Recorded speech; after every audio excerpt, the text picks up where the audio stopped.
Hi, welcome to the Los Hermanos podcast. I'm Tristan. And I'm Jackson. And today we're listening to Drinks with Los Hermanos, an original podcast highlighting the journey of community builders. You can listen to this podcast on Spotify, iTunes, Stitcher, YouTube, and Facebook. Hey everybody, how's it going? It's Jackson. On this episode of Drinks with Los Hermanos, we sat down with some of the Battle Creek Public School administrators and talked about their new curriculum and what they're doing with their new Academy system. And also, at the end of this, the audio cut a little bit short. So, enjoy. Thanks for stopping by. What is going on, everybody? I am Jackson. I'm Tristan. And today we have Tyler, Noah, Dr. Nuzzy, Nate from Battle Creek Public Schools on this episode of Drinks with Los Hermanos. And we are in the high school right now, and we are going to do a little bit of learning. So let's get started. Tyler, what is your function, job? What do you do here? Yeah, so this year I am our freshman academy principal. I slid into this role after being a teacher in the freshman academy here at Battle Creek Central High School for the past 4 years. Okay. And so can you just tell us a little bit more about what the freshman academy is? Yeah, thanks for asking. So the freshman academy is really the first academy that students will experience now that we are a forward next generation learning academies school. Mm-hmm. It's a loaded term that I'm getting used to. So really our job is to engage students with exploring career opportunities. So they take the traditional courses that a student would take in any high school across our city, but in addition to that, they take a freshman seminar course, which is really designed to just throw students right into the experiences of what it would be like to be in a multitude of different careers. They experience career panels.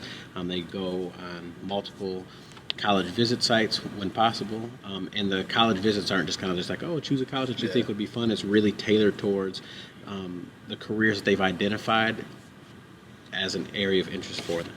So in the Freshman Academy, we really are intentional about putting intervention teams in place for students to wrap as many supports around each student as possible to make sure that we help start the path to make sure that every Bearcat can be college, community, and career ready. All right, that sounds like it's a pretty good way to get started in your high school career. Just going through that and getting a little bit of a big picture, not just how you're in the next level of school. So with the Academy system, this is all very new. What was the name of it again? So we're the Battle Creek Central High School Career Academies. Career Academies, okay. And what you said that was part of a different program? Yeah, so what we looked around and said, we're not hitting every one of our students, right? We don't reach every student that walks through our doors, so we've got to do something differently. And we really looked at it from a grand scale and said, as a community, we've got to do something differently. And so our focus was on how do we actually start to make school relevant to every single student so that we're not just focused on our high achievers and we're not just focused on the students who are struggling, but every single student's going to find a connection to school, which is critical, right? Yeah. We're not going to get them here and have them be successful if they don't know why they're showing up every day. So when we started to figure out what that structure was, we fell into a partnership with Ford Next Generation Learning, as Tyler talked about, and we really figured out that the model is we've got to get our students engaged in understanding who they are and how that will translate into a career, or really how that translates into skills that will take you into a career, right? And then figuring out that we need partners, that we can't do this alone, because our other goal is we're a catalyst for the community. If we don't have a school system that's preparing students to enter the workforce or to enter the next phase of their lives, our community suffers, right? And so what we want to do is say, what does the community need from us and what do we need from the community, and then put that together. And that's really what career academies are.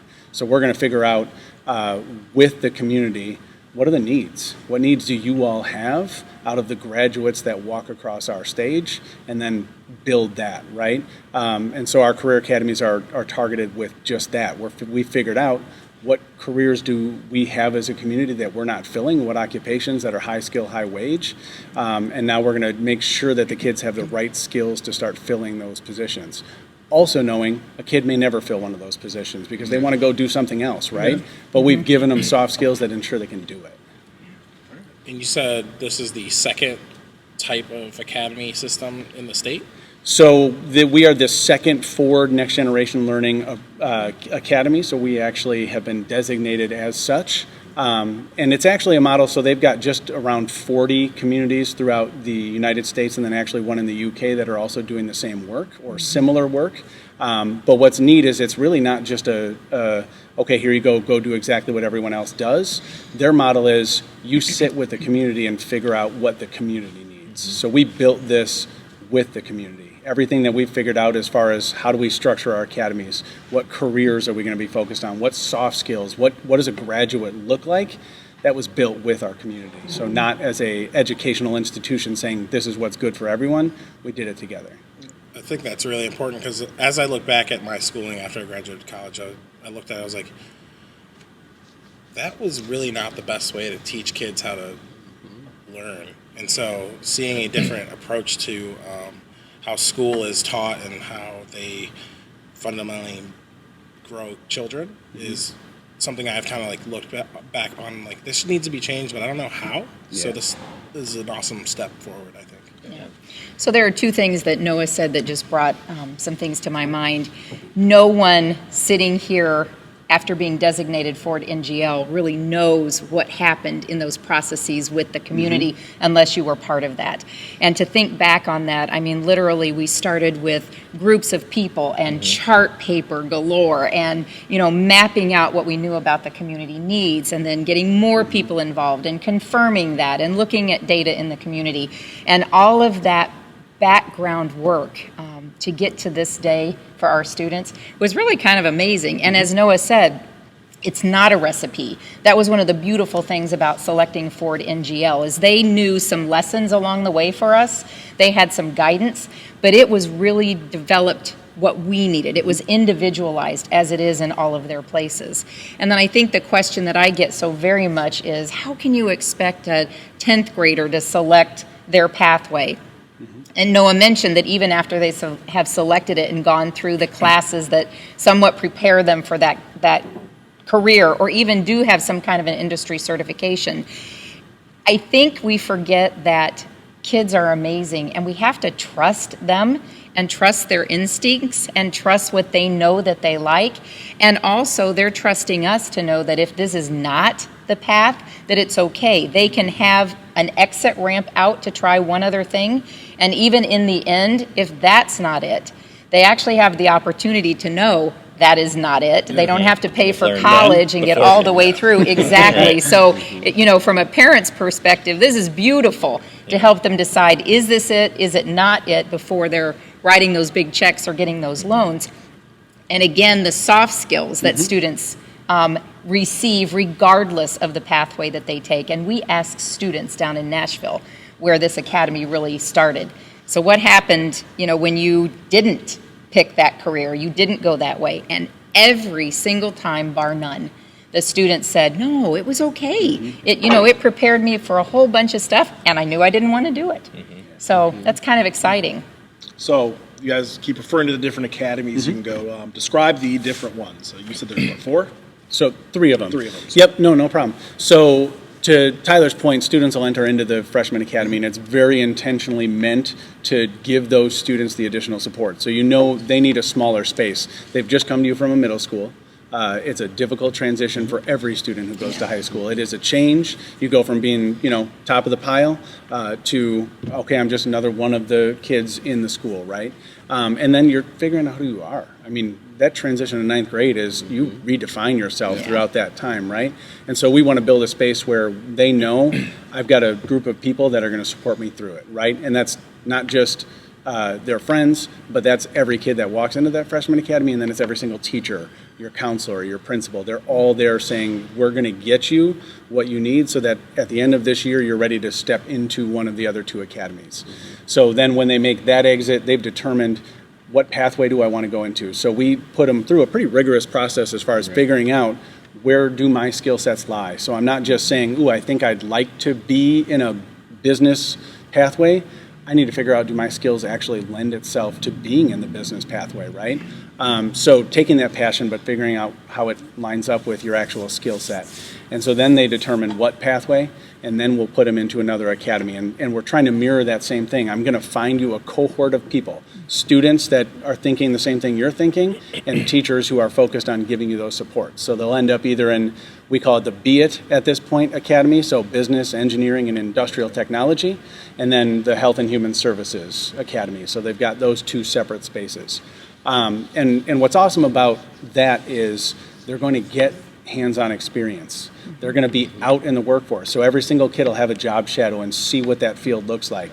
Every single kid will have an internship and really be able to put their skills to work in that field. So by the time they walk out of here, they either know this is for me, this is what I've got to do, this is my passion, I'm good at it, or that is absolutely not it, I'm going to go find something else. Yeah, that's one thing that I listened to this guy that said he wanted to be XYZ, and he once took a job right out of college that was in pharmaceutical sales. He said he spent 6 hours and was like, "Yep, nope, this is not for me." So it's good to get that, get to taste everything at a, like you said, at a time that's not so crucial. Right. Yeah. So I think the other thing that's really important to think about too is, and I have no idea how you guys ended up in the coffee business, right? Like no context for that. But what I do know is you found something you were passionate about and you figured out the business side of it, and we kind of match it up too, right? So if I'm a kid who says, well, I don't truly see myself necessarily represented in one of those pathways, we're going to help you understand how whatever that passion is will be supported by one of those pathways. So I may say, look, I mean, we've got kids that say, I'm a shoe designer, right? Like I am going to design shoes. Well, awesome. I don't have a pathway for that. But I have a pathway that'll teach you the business side of things so that when you start selling shoes, you understand what it looks like to turn a profit. You understand what it looks like to take care of the business side of things, right? So we'll make sure, or you're going to go in the finance pathway and you'll know how to handle the financials that are going to go along with that business. Yeah, two other things that I think are key is I know I kept hearing in college even, it's not what you know, it's who you know. I kept hearing that, and I like to add on that it's not just who you know, but it's what you can do too. And so I think on top of those hands-on experiences and the soft skills, which I think you can take anywhere, it's really as far as getting our community involved and getting those internships and externship opportunities for our students. They're not just out there getting experience, they're out there making relationships. And sometimes it just takes that one relationship to spark something in a kid. Somebody out there in the business world that believes in that kid and can put them in contact with somebody. And it just sets them on a upward path. And then the other piece is I think that I don't think we touched on yet. This whole setup of the career academies is not just set up to help our kids succeed, but built within that is it's making this a more engaging experience for these students on a daily basis, where they're more excited to come to school because it gives them a purpose, it gives them some relevancy, and it gives them a why. Why are we learning this? And they get to apply it to a career path now. And if I can piggyback off of what Nate was saying, when it comes to the Freshman Academy, one of our primary focal points is this idea that in any transition, humans need three things, right? We need relationships, we need safety, and we need information. I think of different transitions, whether it's me transitioning this year into a new job, my transition from high school into college, from college into the workforce. We always need those three things to be met before we can ever function fully. So coming into the freshman year, like Noah was saying, we leverage getting kids a relationship with link group leaders on day one of the school year. And then our teachers are very relational minded. Above curriculum, above everything else, we really want to connect to our kids and understand our kids so we can motivate them and help push them to find their true version of themselves. We make sure that we create a very inclusive and safe environment in all of our classrooms so every kid can show up as their authentic self. And then we use the freshman transitions course to give them all the information they need so that they can make those choices, like Dr. Nuzzi was saying, on which pathway am I going to go to. That way they don't get 6 weeks or 6 hours into a job and say, whoa, this wasn't for me. To me, that's indicative of a person that didn't have enough information what their life looks like, right? Good point. So we really want to focus in on how can we meet your basic needs so that when you make that jump into those other academies, that you really are in a place where you can feel at home. And really to drive that in, there's like an old saying that exists in our community, right? Once a Bearcat, always a Bearcat. So our mantra that drives us in the Freshman Academy is welcome to the family. Yeah, that's nice. You touched on Link Crew a tad there, and I don't know if we've covered Link Crew yet, did we? If you want to just... Awesome. So it's a phenomenal program that's designed to take our leaders in the school, and we really look for leadership within all facets of our students. So we don't really look at just like, we don't want just the 4.0 student that's involved in 3 sports and 4 extracurriculars, right? We really want students to find leadership capacity in themselves and to allow us as the adults to really develop that and cultivate up those leadership skills. So they go through a pretty rigorous training over the summer, about a 20-hour training in the summer, so that on the very first day of school, there's 2 link crew leaders, normally a junior and a senior, that have been identified by their teachers as having leadership potential, that are paired with 10 freshmen. And their sole purpose for this whole school year is to make sure that those freshmen have everything they need and to be the lead advocate for those freshmen as they traverse their freshman year. So it's a really powerful program to give them a relationship with somebody that's above them. And we really want to like flip that old trope on its head where freshmen are come into a school afraid of upperclassmen, afraid of these freshmen beat down Fridays or whatever. But those don't exist here, right? Like those don't. Like our juniors and seniors, even though some of them get like, oh, freshmen, they get annoyed with freshman behavior, mostly because it reminds them of their freshman year, right? But they really take ownership of making sure that these young folks can travel this high school in a successful fashion. And more importantly, it tells them that when they see other students being successful that look like them, it indicates to them that they can be successful in school too.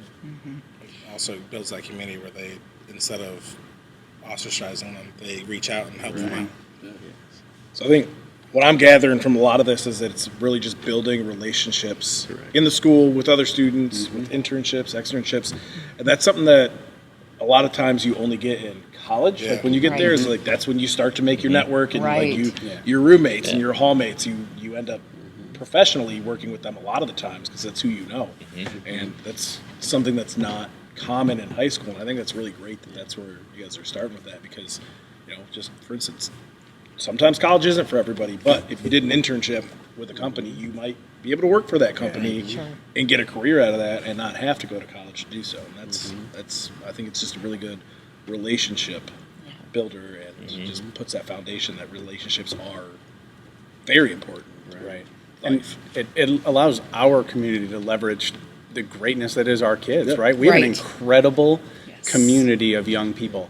And for many of them, they're going to leave this space and then they're going to leave this community, right? And what we want to do is intentionally build in bridges so that they either come back or they never leave in the first place, right? Because that's our future. That's what we need. We need kids who are invested and are going to stay a part of this community. And so if we built it from freshman year all the way through the end of high school and then built them the bridges into the community beyond the high school, they're going to stay. They're going to absolutely build this city up.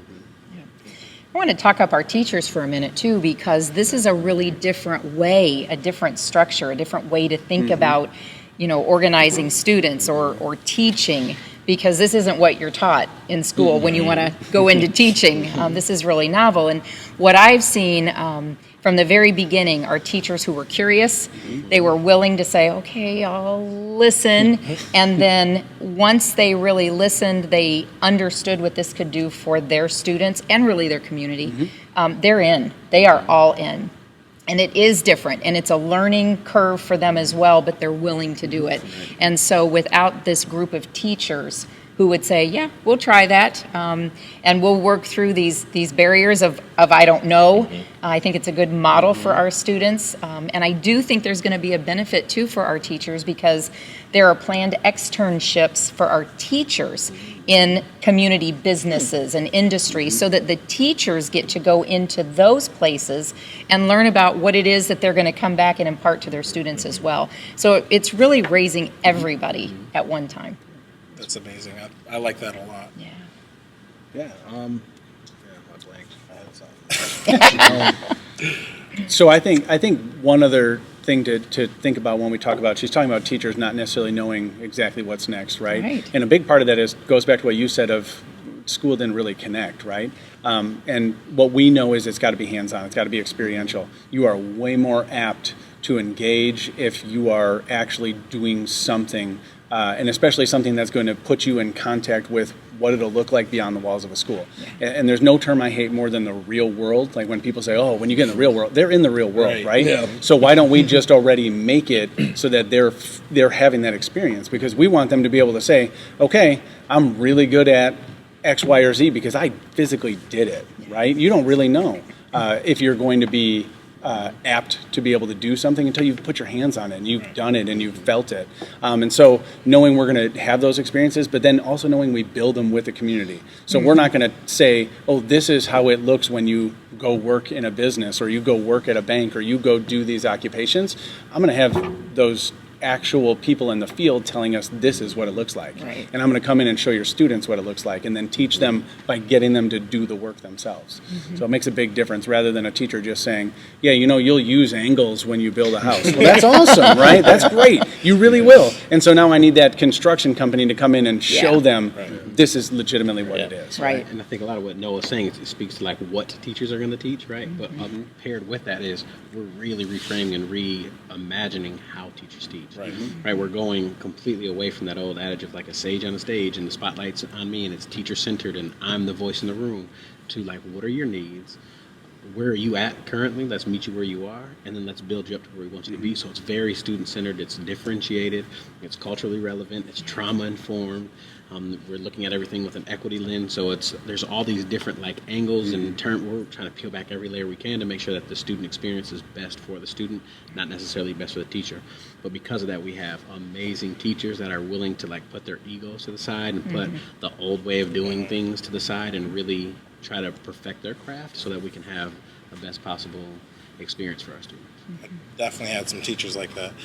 Yeah. But so if it's so student-centric, what are some of the ways that, because one of the things that when I was going through school that happened was there's a lot of budget cuts, so we had bigger classroom sizes. Are you guys bringing the classroom sizes back down? So how do you attack that? Yeah, I mean, so there's a couple of beautiful things in what we're trying to do. So we always try to focus on staying about 28 kids to one teacher, right? And then whether or not you have a resource teacher, some other support available to you as well.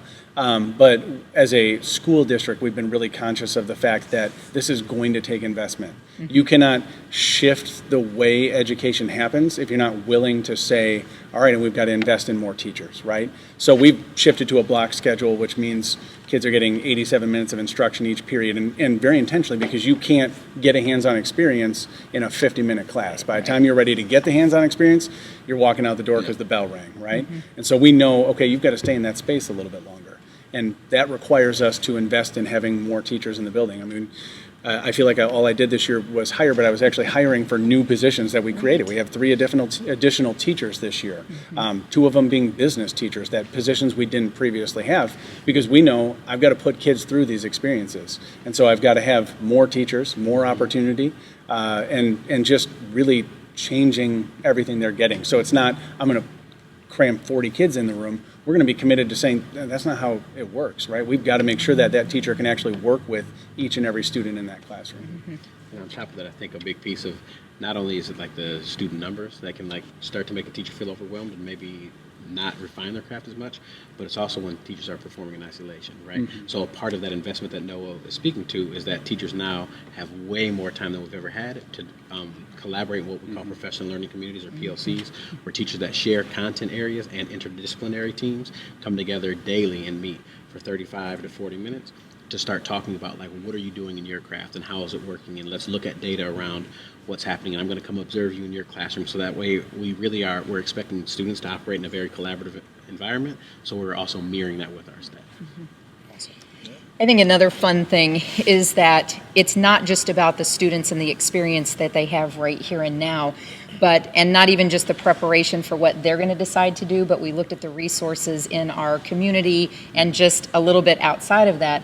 And we have scripted dual enrollment pathways at Kellogg Community College and also at Grand Valley State, so that our students can go seamlessly into one of those institutions and just keep right on going, having even gotten some college credit while they're here in this building or on KCC's campus. The early college program that we have, that's actually a 5th year in high school, but you graduate that 5th year with your high school degree as well as the possibility of an associate's degree or an industry cert or something like that.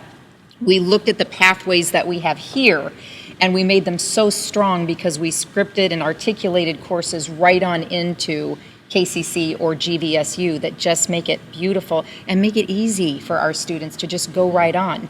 So that's kind of fun too. That is, impressive. When she said that, I was like, oh, wow. That's, even though you're doing that extra year, you're getting a lot out of it, man. Yeah, it's kind of a gift. Even the dual enrollment courses, even if you don't choose that 5th year, the dual enrollment courses that give you college credit that you're not paying for out of your own pocket, that's Huge. Pretty amazing. Yeah. And what I think is powerful, so our first student that finished up their 5th year was not I'm going into a particular college field, welding.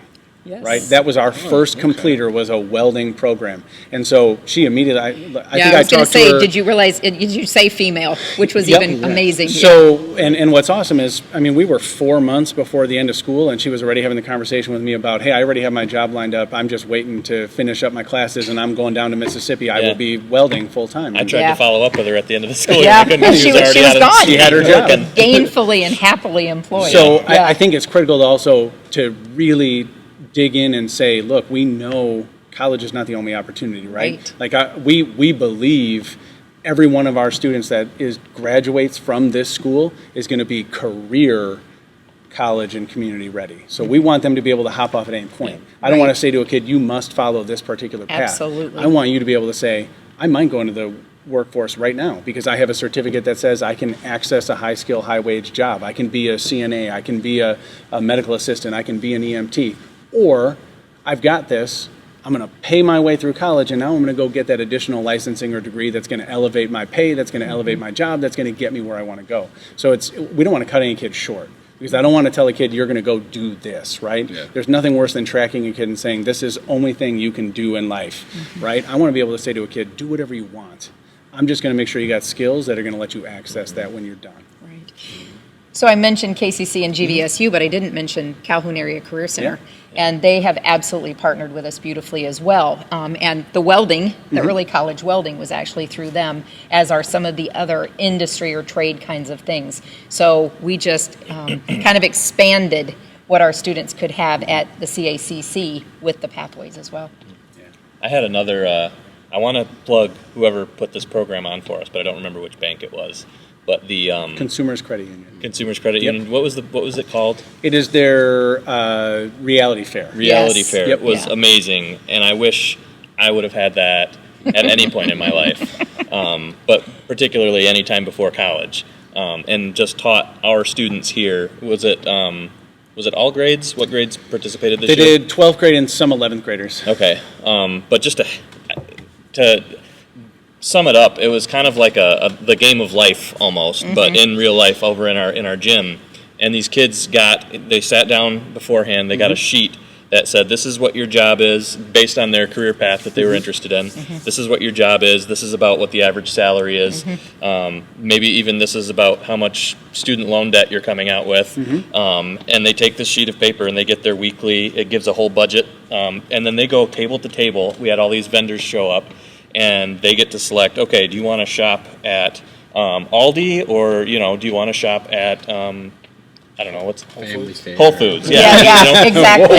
Exactly. Do you want to buy a Ferrari, or do you want to buy a Corolla? And they make all these decisions, and then they have to get to the end of it, and it was a real, it's just a reality check, which is why they call it the Reality Fair. And I thought that was so amazing, seeing that happen. And these kids have to go around and make these decisions mentally before they're actually going in to having to in the real world.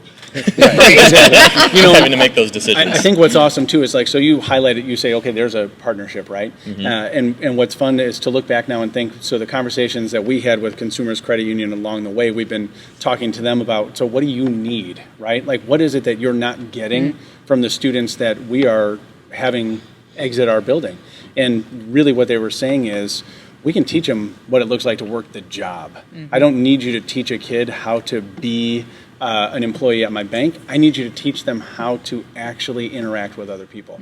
How do you have the skill to work with a client, to deal with that parent that comes in that's angry, to support somebody when they're heartbroken because, well, their bank account is all tapped out because they chose the Lexus over the Corolla, right? So being able to navigate that part of the job, because they can teach you everything else. They'll give you the job skills. We need to give them all of the other soft skills that'll help them do the job. Yeah. So there's a lot of change happening in the Battle Creek Public Schools. What other events have happened for the whole school system. You So want there's quite a bit of innovation that has gone on and all the planning for it. And so in addition to the high school career pathways, we've got the opening of Fremont IB School, and I think Nate can speak to that.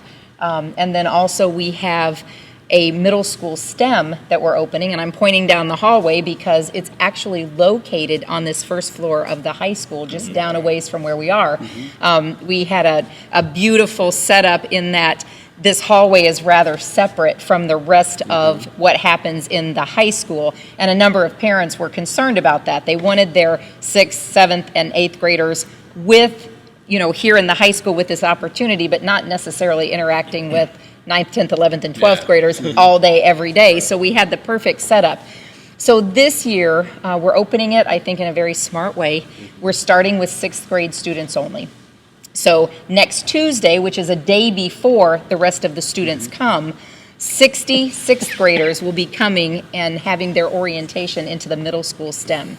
This is a brand new, very innovative program. The curriculum was written collaboratively with teachers from the middle school STEM, supported by Grand Valley State University professors who have that expertise really under their belt. So it's a very specific curriculum written to help students understand STEM, and then from that they're going to have all kinds of choices because they'll be so prepared. So next year, the 6th graders will move up to 7th. We'll bring in a new group of 6th graders, and then you get the picture. So in 3 years, fully populated with 6th, 7th, and 8th grade students. And it's something that parents, the community, students are extremely excited about.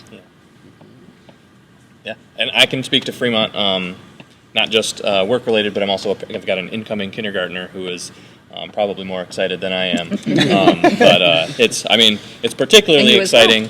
Yeah, and Noah does got too. a pre-K and a first grader. Yeah. So we've got pre-K through first all sitting at the table coming into Fremont next year. But I know the community is particularly excited because the building is reopening after being closed for, I think, 2 years. And so it's really an exciting point in our transformation process to be able to have that, reopen for this neighborhood over in the Fremont area. And because that used to, McKinley used to be over there on that side of town. And so there's a lot of people that are really excited about Fremont reopening. But in particular, it's not just going to be your normal elementary school. It's what's called a magnet school. So it doesn't have a Boundary. boundary. Right. Yep. It's open to anybody to apply. So we're starting with just similarly to the STEM school. It's starting with pre-K through first grade this year, and then we'll add a grade each year, and it'll eventually be a pre-K through 5. And actually, we got to open a 3rd kindergarten classroom just recently, Right. because it's such a long waiting list, and we saw that there was a real need in our community, and we were able to respond to that. So we were really excited recently to be able to open up that 3rd classroom and let 25 or so more kids in. I think it's important to say, so he said international baccalaureate, and most people are like, huh? Yeah. Right, right. And so what really that focuses on is it's the critical thinking skills, right? And it's the problem solving skills, and it's understanding who you are as a global citizen and a member of your local community. So it's going bigger than just, I'm a kid showing up at a school, right? Now you need to start thinking of yourself in context of, so how do I position myself to everyone else around me? And then additional benefit, Spanish instruction every single day, every day. right? Like Right. my girls are so excited to be able to speak Spanish, like they Yeah. are, and I'm like, well, I'll learn with you, so Good luck with it's that. going to be amazing for all Right. of us. And still gym class for all the Yes. kids who are wondering. Yes. Because that's what Yes, my yes, son's yes. particularly. So you spoke of the community being excited about that. I just happened to get an email from a lady that lives across the street from Fremont. Got it this week, this week. And she said, I just want you to know that when Fremont closed, I was just kind of heartbroken, kind of heartsick. She said, a beautiful school. And she said, I used to love to see the children and hear the children walking into school. And she said, when that closed, she said, my heart just sunk. I just felt so bad. And she said, to know that is reopening, to see what it's been happening there, to see all the hustle and bustle of getting that school back opened. yard work and outside work, and she said wondering what the inside looks like. But then she also said, but now I know, because she said, I'm so excited my granddaughter got in. And she said, so now I not only see it from my house and get to see and feel and hear all that again, but she said now my own granddaughter is going to be there. So she said this is the best ever. It's great. So There are a lot of families in that, particularly in that area, that I think are just really excited and have kind of been waiting to see what happens, and it's happening. The other one that a lot of people are really excited about, and I know my wife was too, and I didn't think it would be that popular, but it's going to be a uniform. They're going to have polos and khakis, and I think a lot of parents are really excited about that because, one, we did, one quick children's place order. We got like 5 shirts for $5 a piece online. They all came in, and we've got his school shopping done. So that's one key benefit. But the other one, you don't have kids arguing over who's got the cooler Nike shirt on or anything like that. I mean, it's polos and khakis. So it'll be really exciting to see where this goes. And the teachers are really great too. I've got to meet a couple of them already. We've had teachers. We've got one. My son's teacher is coming from Alaska. We've got another teacher coming from Missouri, I think.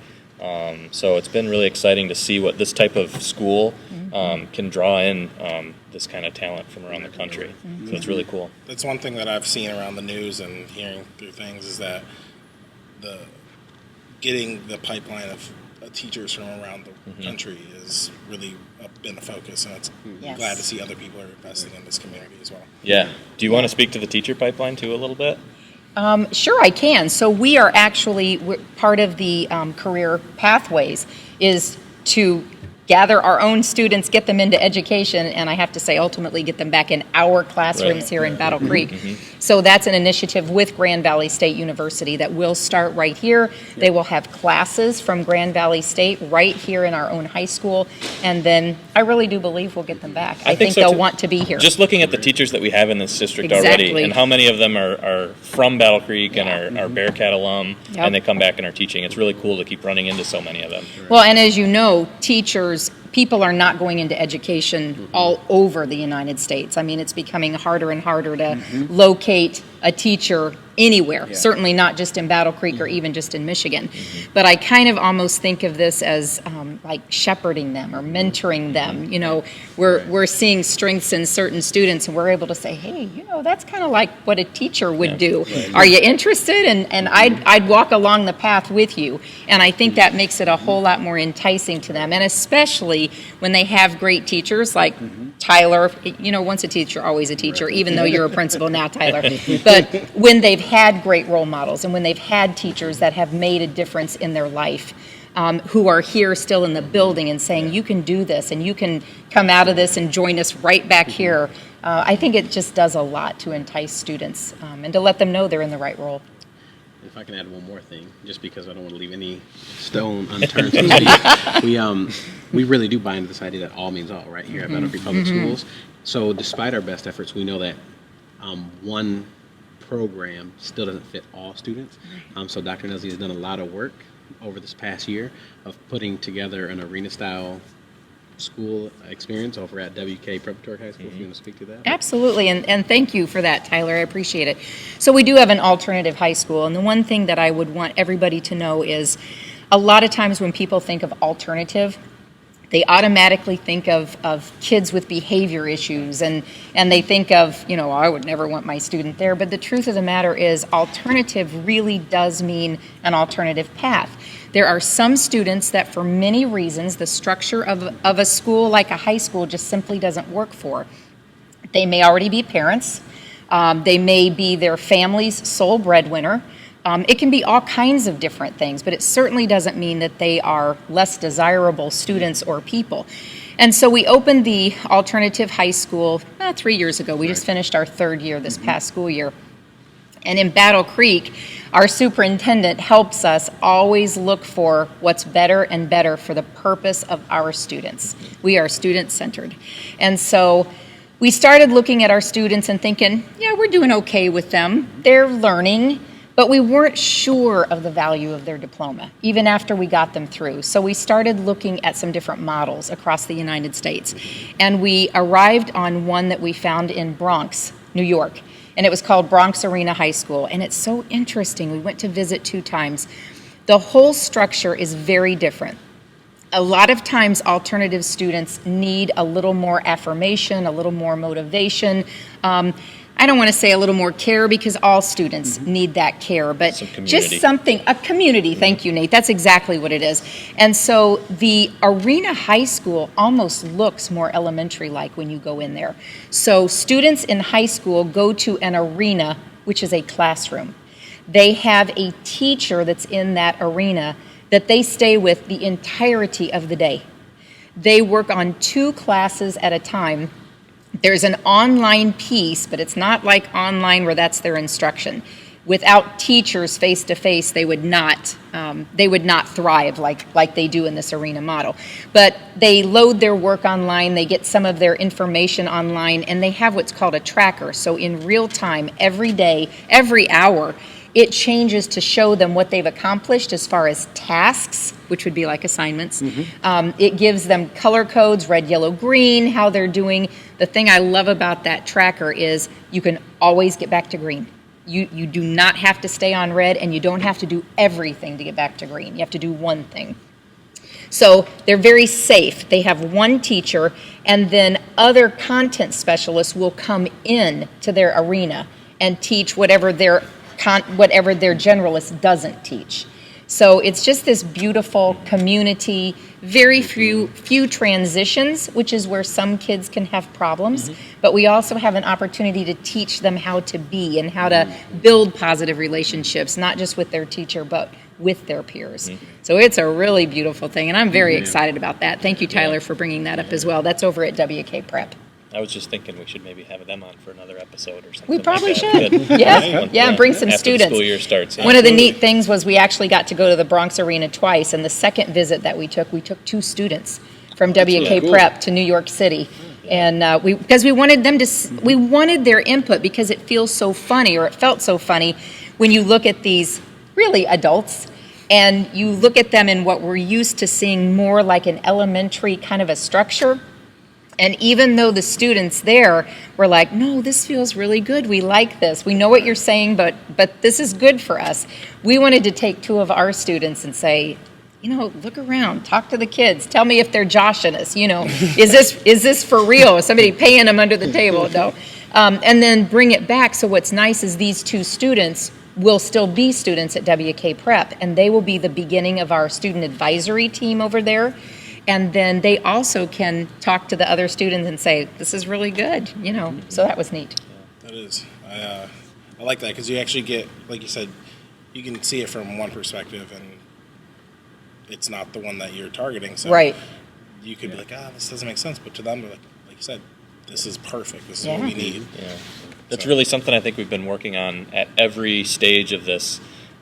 Our district's transformation that we're now going into year 3 we're really working on getting that student voice, and that's been a big part of the Career Academies too. I don't know if you mentioned that, but there were students involved in every phase step of that, right?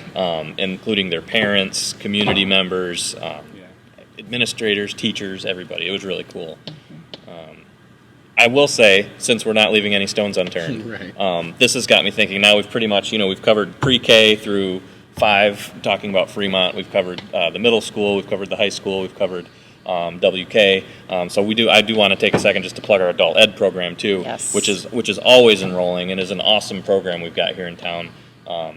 And Debbie, I know I don't hate to have you keep talking, but you can really speak a lot more than I can. I don't mind at all, because I get really excited about this. So adult ed is for people who did not achieve their high school diploma, again, for whatever reason. And what it has been is that students could come to our Miller Stone building, register, they can work at their own pace in their own time. They are definitely people who are in the workforce in some way, shape, or form, and or have families as well. And they've been able to finish their high school equivalency degree, which might be a GED or a high set. Those are both equivalency degrees. But a couple of things have happened there. Number one, we also now are able to have a high school completer. So some of the students that would come over were like, I'm okay to get my high school equivalency, but I actually went to high school and I almost finished, and I'd kind of like the degree that they thought they were going to get when they were in high school. So if they have 10 core credits from whenever they were in high school, we can take that and we can teach them, and they can get an actual high school diploma, which to some people is just a treasure or a value. So that's one thing, because we have certified teachers over there. And that's unusual for many adult education programs. The other thing that is amazing is we listen to our community, we listen to our students, and a number of them were like, yeah, it's just a little bit far for me over here, or I work out at the fort, or, you know, I need childcare and I really just can't come. So we have all of a sudden kind of exploded with partnerships. So we now teach Battle Creek Public Schools adult ed in the Calhoun County Jail. I just attended a graduation ceremony, caps and gowns and all, and we appreciate the sheriff and undersheriff for allowing us to do that. But they graduated in the jail in an actual ceremony. It was beautiful. 3 graduates this year there. We now teach at the Y Center, and the Y Center partners with us, and they offer babysitting for people who need to have babysitting. They also opened a testing center, which is really difficult to do, lots and lots of regulations. So now our students don't have to go to Kalamazoo to find a testing center and things like that. It's right there. We also have a classroom at Community Action over in the former Coburn School, and that's for people who prefer to stay closer to home in that neighborhood. And then of great excitement is we just partnered with Denso. We have a classroom at Denso in the plant, and they have recognized the need because they have so many temporary workers, and they want to better their workforce. And so once a person has their either degree or their high school equivalency, they can be hired on full-time, which is an automatic $3 per hour raise. That's huge. And benefits, I could not believe the benefits I was hearing about. And really, our classes over there are exploding, and we hold them at a time that a couple of shifts can take advantage, either come before your shift or you come right after your shift. And we had our first graduate from Denso this spring as well. Yesterday, the Michigan Department of Education met us out at Denso for a tour of the facility, and have actually asked us to come and present at a couple of conferences alongside Denso, because they said nothing like that is actually happening in Michigan. So that is amazing. Yeah, it's great to get the company buy-in on Yeah. that too. Yep. I mean, it's improving their workforce, and it's going to give them better employees. Exactly. They kind of were looking for it too. They really. were. I mean, They were looking. They were trying to figure out how to do it. They wanted that opportunity for their employees.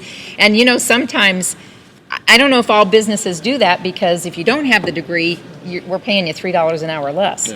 But that wasn't good enough for them. They know the value of an education and what that does for a person. And so they wanted that, and I really appreciate that from Denso. So, yeah.